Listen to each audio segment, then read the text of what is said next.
আসসালামু আলাইকুম সুপ্রিয় চাকরি প্রত্যাশী ভাই ও বোনেরা, আশা করি আপনারা ভালো আছেন। আজ আমরা গুরুত্বপূর্ণ বিষয় নিয়ে আলোচনা করব। ডক্টর মোহাম্মদ ইউনূস সম্পর্কে গুরুত্বপূর্ণ 20টি প্রশ্ন ও এর অ্যান্সার নিয়ে আলোচনা করব। চলুন আমরা আমাদের মূল বিষয়ে চলি। গ্রামীণ ব্যাংক কত সালে নোবেল পুরস্কার লাভ করে? আপনারা জানেন গ্রামীণ ব্যাংকের প্রতিষ্ঠাতা হচ্ছে ডক্টর মোহাম্মদ ইউনূস, যিনি যৌথভাবে 2006 সালে শান্তিতে নোবেল পুরস্কার লাভ করেন। যদিও তিনি শান্তিতে নোবেল পুরস্কার লাভ করেন, তাকে কিন্তু একজন অর্থনীতিবিদ বলে আখ্যায়িত করা হয়ে থাকে। গ্রামীণ ব্যাংক কত সালে প্রতিষ্ঠিত হয়? এটি প্রতিষ্ঠিত হয় 1983 সালে। গ্রামীণ ব্যাংকের প্রতিষ্ঠাতা কে? ডক্টর মোহাম্মদ ইউনূস। গ্রামীণ ব্যাংকের চেয়ারম্যানের নাম কি?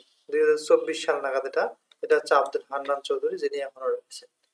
গ্রামীণ ব্যাংক কি ধরনের প্রতিষ্ঠান? গ্রামীণ ব্যাংক সংবিধিবদ্ধ সরকারি প্রতিষ্ঠান। বাংলাদেশের দারিদ্র বিমোচনে মোহাম্মদ ইউনূস কি করেছেন?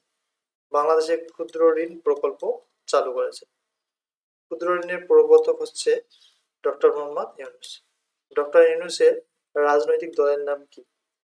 2006 সালে ইউনূস কর্তৃক প্রস্তাবিত রাজনৈতিক দলের নাম হচ্ছে নাগরিক শক্তি। পরবর্তীতে তা স্থগিত হয়।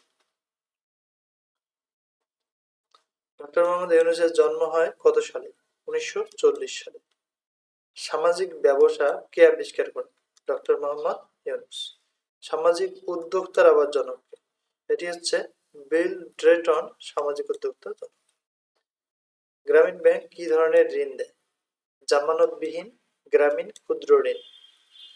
ডক্টর মোহাম্মদ ইউনূসের বাড়ি কোথায়? চট্টগ্রাম জেলার হাটহাজারী থানার বাথুয়া গ্রামে।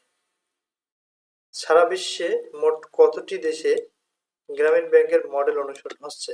বিশ্বের 64টি দেশে। বাংলাদেশে কত সালে দুর্ভিক্ষ দেখা দেয়? 1974 সালে। গ্রামীণ ব্যাংকের কার্যক্রম সর্বপ্রথম বাংলাদেশের কোন জেলাতে শুরু হয়? টাঙ্গাইল জেলা। সর্বপ্রথম কোন বাঙালি নোবেল পুরস্কার পান? ডক্টর মোহাম্মদ ইউনূস। 1996 সালের তত্ত্বাবধায়ক সরকারে ইউনূস কোন মন্ত্রণালয়ের দায়িত্ব পালন করেন? প্রাথমিক ও গণশিক্ষা, বিজ্ঞান প্রযুক্তি, পরিবেশ ও বন মন্ত্রণালয়ের দায়িত্ব পালন করেন। 2024 সালে অন্তর্বর্তীকালীন সরকারের প্রধান উপদেষ্টা কে? ডক্টর মোহাম্মদ ইউনূস। ডক্টর মোহাম্মদ ইউনূস কত সালে বাংলাদেশ স্বাধীনতা পুরস্কার পান? 1987 সালে। পরবর্তীতে আমরা আরো জব রিলেটেড বিভিন্ন তথ্য শেয়ার করব। যদি আমাদের টিপসগুলো আপনাদের ভালো লাগে, অবশ্যই আমাদের চ্যানেলটি সাবস্ক্রাইব করবেন।